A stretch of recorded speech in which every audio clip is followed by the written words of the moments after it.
Hello and welcome to Drugs and Society User Identification Training, and I'm Tom Page. And I'm Tom Winterstein. We're going to be talking today about alcohol and drugs, some of the observable effects, some of the facts about those drugs, how to identify people that may be under the influence of alcohol and or drugs. But before we do that, I want to tell you a little bit about my background and what brings us here today, and then Tom will talk a little bit about his. I first became involved in this area many years ago, and I worked back in Michigan for the Wayne County, Michigan Health Department. Worked in a program that dealt with tuberculosis and identifying people that had that condition and focusing on those that had the condition but did not get it appropriately treated or didn't remain in treatment.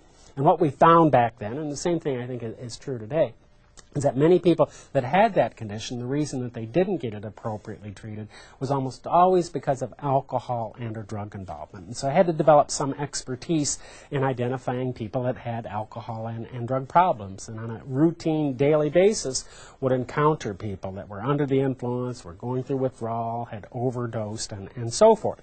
At the same time, actually, I was going to graduate school in the field of criminal justice and urban sociology, as well as industrial psychology. In the late 70s, I then joined the Detroit Police Department and spent a number of years with the Detroit Police Department, and certainly encountered people under the influence of just about everything in that capacity. Wound up getting laid off from the Detroit Police Department. It wasn't that they were running out of crime, but they were running out of money with the automobile industry. And LAPD was recruiting, and I'd never been to California, so I ran off to California and joined the Los Angeles Police Department. And shortly after joining the LAPD, I became involved in, which was really an idea at that time, called drug recognition, later called drug recognition expert. But it grew out of the realization that many of the people that we were encountering, that were driving erratically, were under the influence of not only alcohol, but frequently were under the influence of other kinds of substances, sometimes by themselves, sometimes in conjunction with alcohol. And so I had to develop some kind of skill, some kind of ability to determine what are they under the influence of. If it's not alcohol, how can we determine? So I became involved in the development and refinement and writing of a curriculum in that program. One of my real important duties became with the LAPD, and I ran what was called the Drug Recognition Expert Unit, but was to respond to incidents in which they had maybe a public figure, a celebrity, if you will, or somebody that worked for the city or the department that was involved in some incident, and they were believed to be under the influence of alcohol and or drugs. And I would occasionally, not too often, but I would occasionally get these sort of hushed phone calls at 2 o'clock in the morning where somebody would tell me, we have somebody here, an officer or an employee, that we think that there might be some alcohol or drug involved. Can I come on out at 2 in the morning? And so I would typically give them some instructions. Here's what to do in the meantime. And I would respond to these kinds of situations, and I would typically interview the supervisor, the sergeant, the captain, whoever initiated the investigation.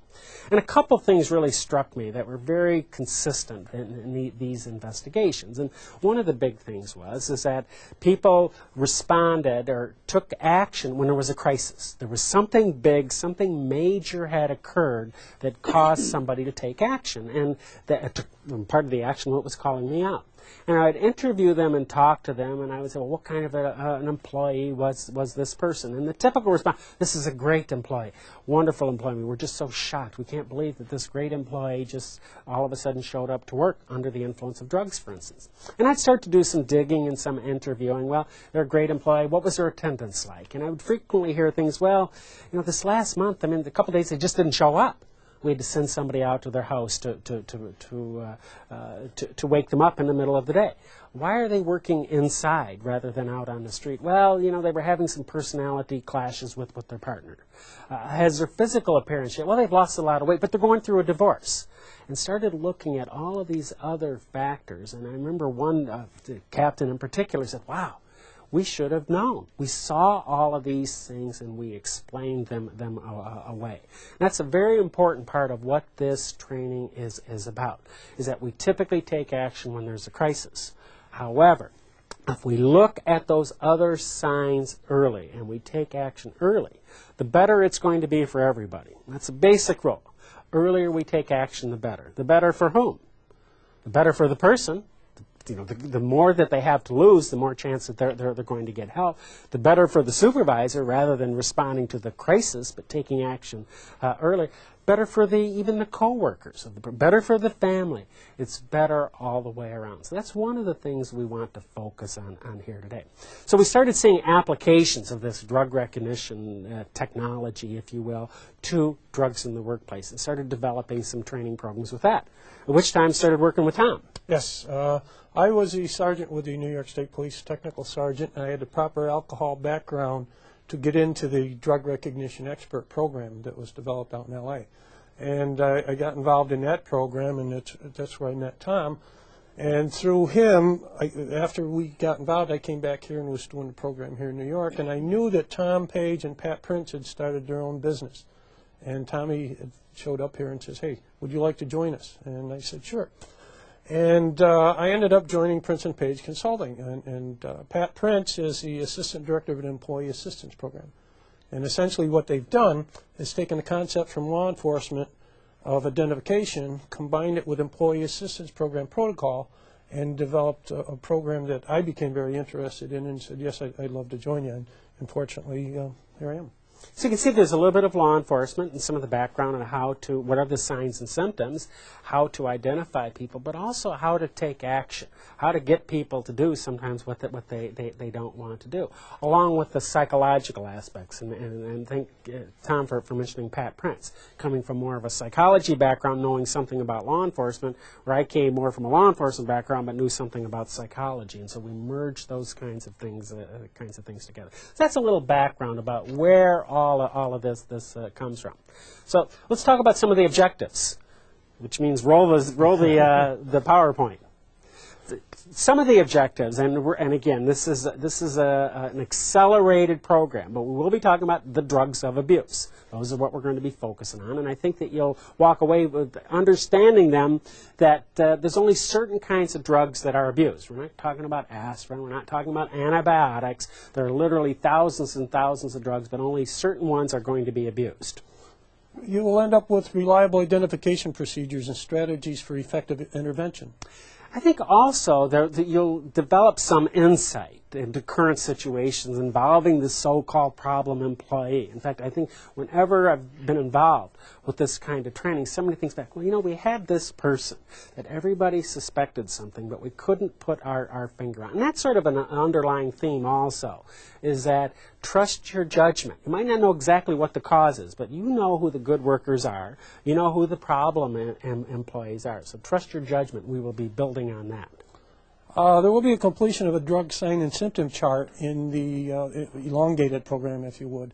Again, Tom had mentioned this is an accelerated program, and we probably won't get to the identifications completely, but we will get into the categories. And you'll see some of the drugs as well as some of the paraphernalia. Some of it will be through the magic of PowerPoint slides. You'll see some of those things. Persons under the influence of drugs. So we have a videotape of people under the influence of drugs that we show, again, in the elongated program, and we're going to see a little bit of it today. Yes. Okay, and in addition to that, some of your present suspicions, sort of related to what I said earlier about insight, is that you develop the insight and your present suspicions, and we'll maybe give you some objective things to maybe validate those suspicions that you may have. It's not a just say no lecture. It's more than, you know, we've all heard the old saying, just say no. Well, this is more than a just say no lecture. It's not a lecture, really. And I think the key thing is that it will empower you, help you to do what you're already supposed to do better. And that's really what the word empowerment means. It's not going to make you an undercover narcotics detective or anything like that, but it will give you some skills in order to make you a better supervisor, possibly even a better parent, even a better coworker.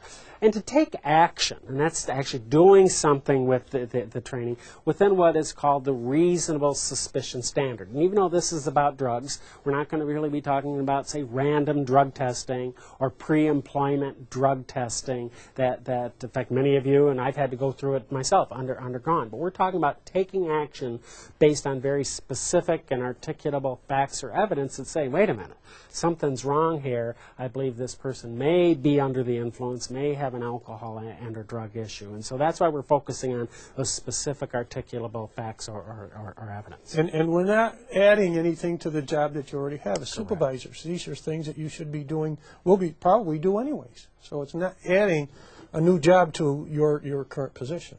Great. So, as you know, we had a little quiz earlier that all of you took, and we're going to go through them 1 through 12 and discuss them. So, question number 1 deals with the effects of drugs. It says the effects of drugs on the user are independent of the user's personality, the environment, or how the drug was introduced into the body. What's the answer to that? False. I would agree. No, in some respects you can make an argument for true, but generally the question is false because the effects of a drug are dependent. In fact, an easy way of thinking of it, and this is sort of bringing the public health and some of the public health background to this, is you can think of the 3 S's of drug effects. And really where this comes from is that I testify in court as a so-called expert every now and then with alcohol and or drug issues. And if it's a drug issue, that invariably the question will come up, and there'll be, what are the effects of cocaine? What are the effects of alcohol? And my typical response would be, and I said, well, dramatic pause, it depends. And would start to explain, well, it depends on this, it depends on that. And came up with, working with some other people, which I think is a very understandable format of understanding the 3 S's. It depends on the person.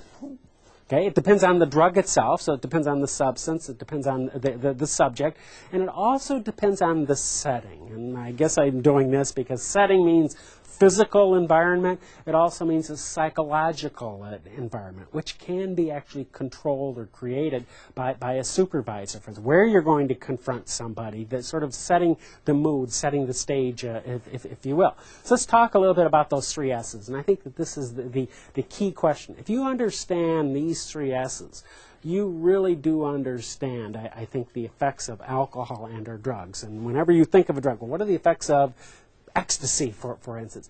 Think of the 3 S's. Okay, similar to a public health model in combating disease. And I mentioned I worked in the field of tuberculosis. That you have drugs, certain drugs to fight the disease. Not all the drugs work the same on each person, so they had to be individualized for the patient. But you also had to alter the environment. In fact, the old TB sanitariums used to were really an example of affecting the setting, affecting the environment. Good, clean air, fresh air, out in the country. Those kinds of tuberculosis sanitariums were really a reflection of that.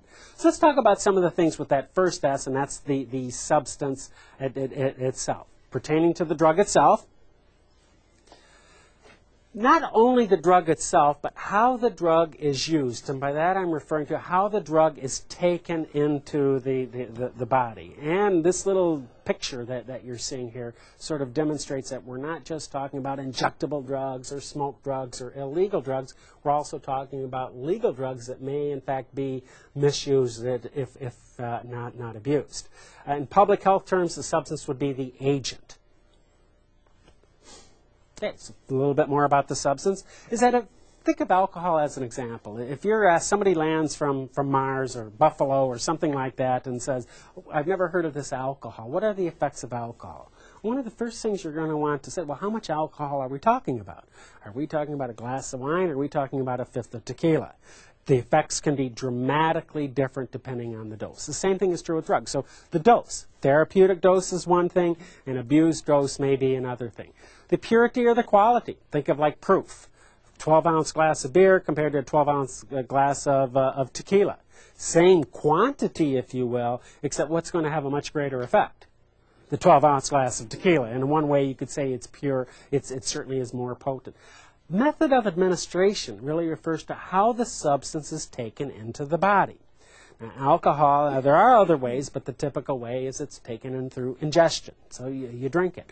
But you think of some of the drugs of abuse. And cocaine is an example. Is cocaine ever abused in New York? Yes, if you didn't know, you're learning this here today, is that cocaine, no matter where cocaine is, it's an abused drug. It's not certainly limited to New York. But cocaine is a drug, it can be eaten. It can be taken in orally. It can be snorted. In fact, this picture that you're seeing sort of demonstrates that. It can be snorted. In fact, snorting a drug is actually a pretty good way of getting it into the body. Have you ever heard of crack or anything like that? How's that taken in? Smoked. It can be smoked. Can you inject it? Absolutely. Can you absorb it through the gums? Absolutely. Lots of eye drops. Absolutely. You can even take it in that way. And there are, believe me, there are other ways to take the drug into the body. And why that this is relevant is that the effects are dependent on how the drug is taken into the body. If people just ate cocaine, we wouldn't have as much of a problem with it as opposed to injecting it or smoking it. The general rule is this, is that the faster you get it into the bloodstream, which is where drugs got to go, because it's the only drugs that are abused are those that have psychoactive mind or mood altering effects. It's the bloodstream that circulates the blood, the oxygen, the waste products, and the drugs to the brain, to the central nervous system. So it's got to get into the blood. And generally, the faster you get it into the bloodstream, the more intense the effects are going to be, and the shorter that they are going to be, interestingly enough. More intense, but shorter, which really has some implications for how frequently a drug may be used, what the behavior. In fact, I was sort of referring to an incident when I started off talking about being called out at 2 in the morning, and they had this person. Well, one of the things that struck why I was called is that the person is sitting at a desk, and they start to fall asleep. And they get up and they go into the bathroom, and they come out, and they're the fastest report writer that they got. 15 minutes later, they're going down again. They go into the bathroom, and they come out, and they're all energized again. What kind of a drug does that sound like, by the way? Short-acting drug, a stimulant drug. In fact, amazingly enough, we're talking about that drug. In fact, the drug cocaine. Very, very intense when it was being smoked, but it wore off very, very quickly. So how the drug is taken into the body is going to have an impact on the effects. Other substances present.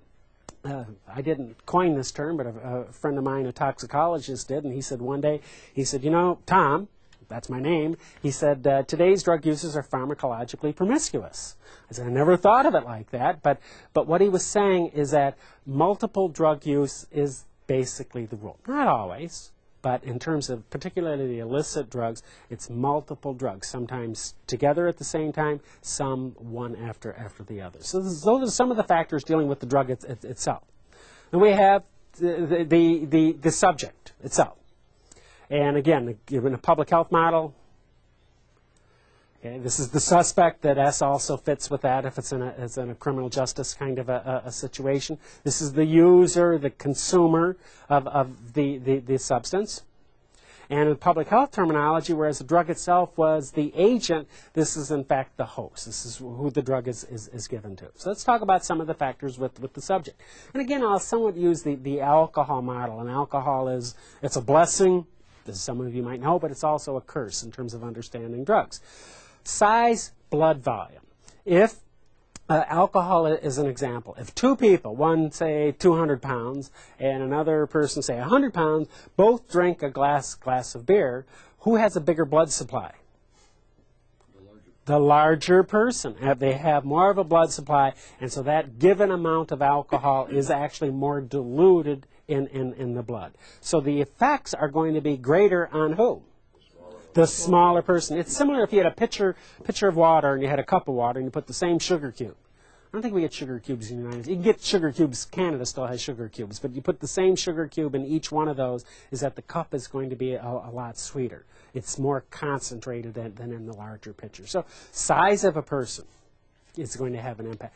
Food, the absorption issue. If you have something in your stomach, in fact, we know with alcohol, if you're going to drink, is that you drink when?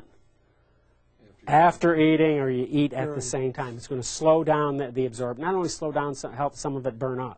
Your prior mood. Alcohol is an example. You're celebrating something, you got the job, you got the promotion, you go drink. What does alcohol do to your mood? Make you more celebratory. But you're depressed, you didn't get the job. That kind of thing. And you go drink. What does it do? Makes you more. It's amazing. That to me is amazing. Enhances the mood that you're It enhances the mood that you're in. Expectations. It's the old sort of a placebo effect. If you expect something from a drug, then there's a good chance you're going to get it. And it can be played out pretty dramatically.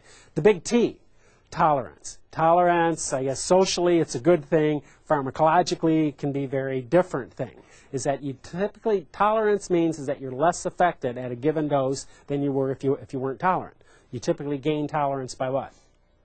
Practicing, yes, and like drinking, using the drug. Some of the other factors come involved here in terms of the individual. Illness, pre-existing illness might be a factor. Fatigue. If you're tired and you drink, believe me, alcohol isn't going to wake you up. Metabolism. We vary in terms of the rate at which we process things. We absorb drugs, how we burn off drugs. Physiological differences. A physician I've worked with, a very profound statement. He said, you know, we don't look alike. We don't have the exact same chemicals in us. We respond differently. People respond differently. There are physiological differences. And then finally, the third S is the setting.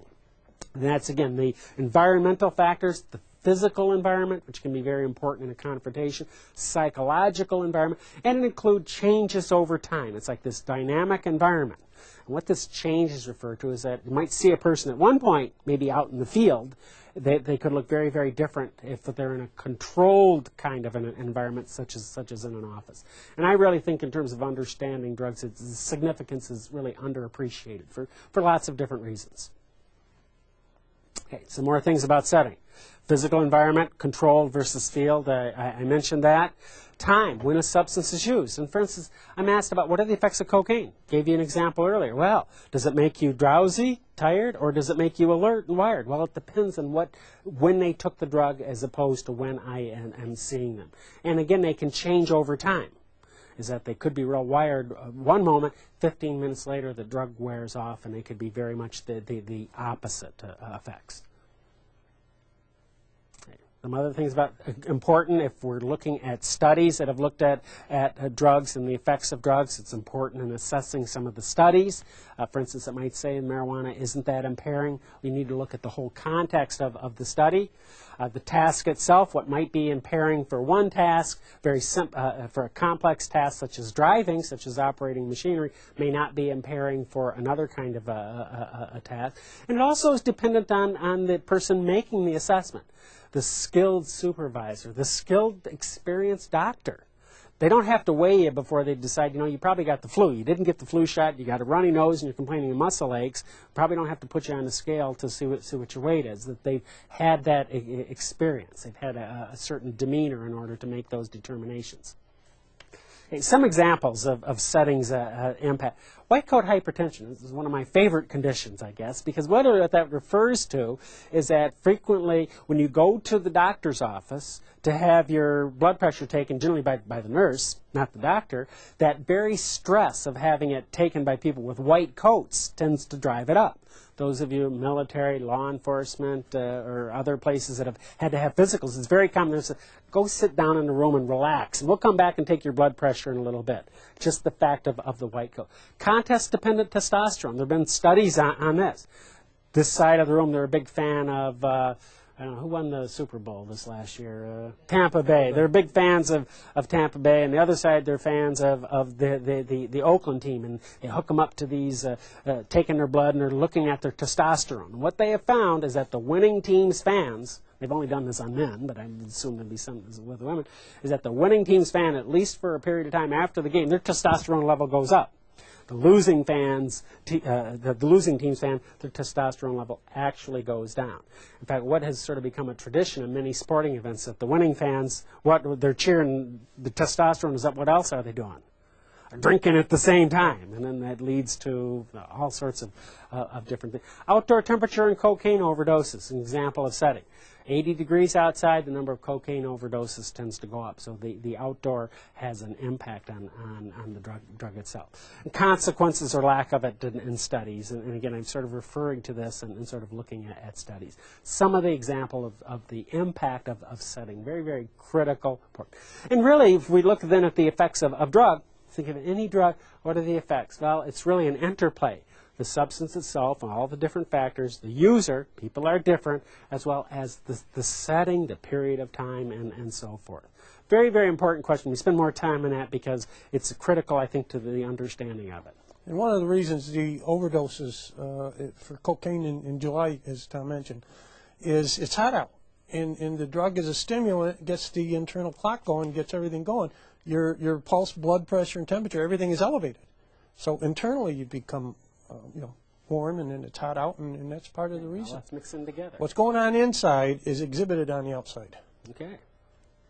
Okay, most people, quiz question number 2. Most people use only one type of drug addictively, their drug of choice. Well, you're usually not abusing other types of drugs. That's false. Anybody have true? Anybody have true? That's false. You can take any one of the drugs, and alcohol is usually combined with it. There's been some scientific research done to this DRE program that was mentioned, and one of them was initially some of the senior DREs were taken into Johns Hopkins University, and they did a study there, and the DREs were very proficient in identifying the category of drug the subject was under the influence of. We can tell the category, not the specific drug. Okay, it's broken down into categories. An example of that would be is that if somebody's under the influence of alcohol, you say, okay, this guy's high on tequila, this guy's high on vodka. Basically, they all fall in the same alcohol category. So it's the category that we can tell. After the Johns Hopkins study, there was another study done out in L.A. in 1985, and that's where we found out that polydrug use, using more than one drug at a time, was more prevalent than we really thought. Polydrug use is a rule rather than the exception. In L.A. in 85, there was a field validation study. There was 173 people that came in for, they were arrested for DUI. No injuries, no nothing. And they said, look, would you go through this scientific research? No additional charges. Well, one of the surprising stats was 72% were positive for 2 or more drugs other than alcohol. And then 45% were positive for 3 or more drugs other than alcohol. And that the state police sent myself, and 6 troopers out to California for this training. And once we got out there, he said the reason they sent us to California is we don't have a drug problem in New York. That's California, That's California. Well, obviously that's not true. We came back here, and I kept the stats, being the sergeant in charge of that program at the time. I kept the stats, and we found out in New York that 61% of the subjects had 2 or more drugs other than alcohol. Chris, I moved here from California, but no, that's not true. Yeah. Okay, but we have found that really has stayed the same no matter where, and that includes Canada, that includes Sweden. Polydrug use is and there's some good physiological reasons for that. Why? They intensify the high, it extends the high, counters bad side effects. Okay, adds new effects, and it may not be intentional. Tommy mentioned quality and quantity before. There's no quality to street drugs. Absolutely no quality. You don't know what they might have been doctored with. Absolutely. In fact, sometimes, if you think of it, if you're a drug dealer, having people overdose on your drug is not a bad thing. It is a good thing, because what does it mean? Wow, this must be really, really strong stuff. This must be really, really good stuff. And so there isn't that kind of, there's no FDA approval of the street drugs, if you will. Some of the popular combinations, alcohol and cocaine. Cocaine and phencyclidine, or PCP, the easier way to say it. Marijuana and alcohol. Cocaine and Valium. Heroin and PCP. Codeine and Doradine. And you can add alcohol to any one of those that doesn't have alcohol to it. And that's where the percentages went up. One of the other ones that shouldn't be on here that's been in the news many times over the years is something called the speedball. Anybody ever heard of that? Speedball. What does that stand for? Cocaine, typically, and heroin. There are other versions of that. In fact, that supposedly was what killed who? John Belushi became real. In fact, he actually died from the heroin overdose. Because what happened is that the cocaine is a very short-acting drug, would wear off. So at which point he was actually given, by a friend of his, another dose of the speedball. So the heroin kept accumulating in his body, and every 15 minutes the cocaine was wearing off, and eventually he had multiple doses of heroin. And it was the heroin that killed him, not the cocaine, but it was all mixed in the speedball. Okay, the question number 3, most drug users use drugs while at work. Well, the key to answer to this is true, but what's important with this is the realization is that drug use does not start in the workplace. We don't have the good employee, the good kid, or whatever, all of a sudden come to work, come to school, come home, high on drugs. At least we rarely see that. What happens first? When do they start using first? Recreational. It happens after work. It happens on the weekends, before they come to work. But depending on the kind of drug and a lot of different factors, once somebody becomes dependent on the drug, what happens? Then it's that I got to start using, I got to get through the day. I got to get through the day. And so it starts being brought into the workplace. And certain drugs, and I mentioned one earlier, cocaine, short-acting drug, very much in the work, heroin, another drug. And we'll talk about the length of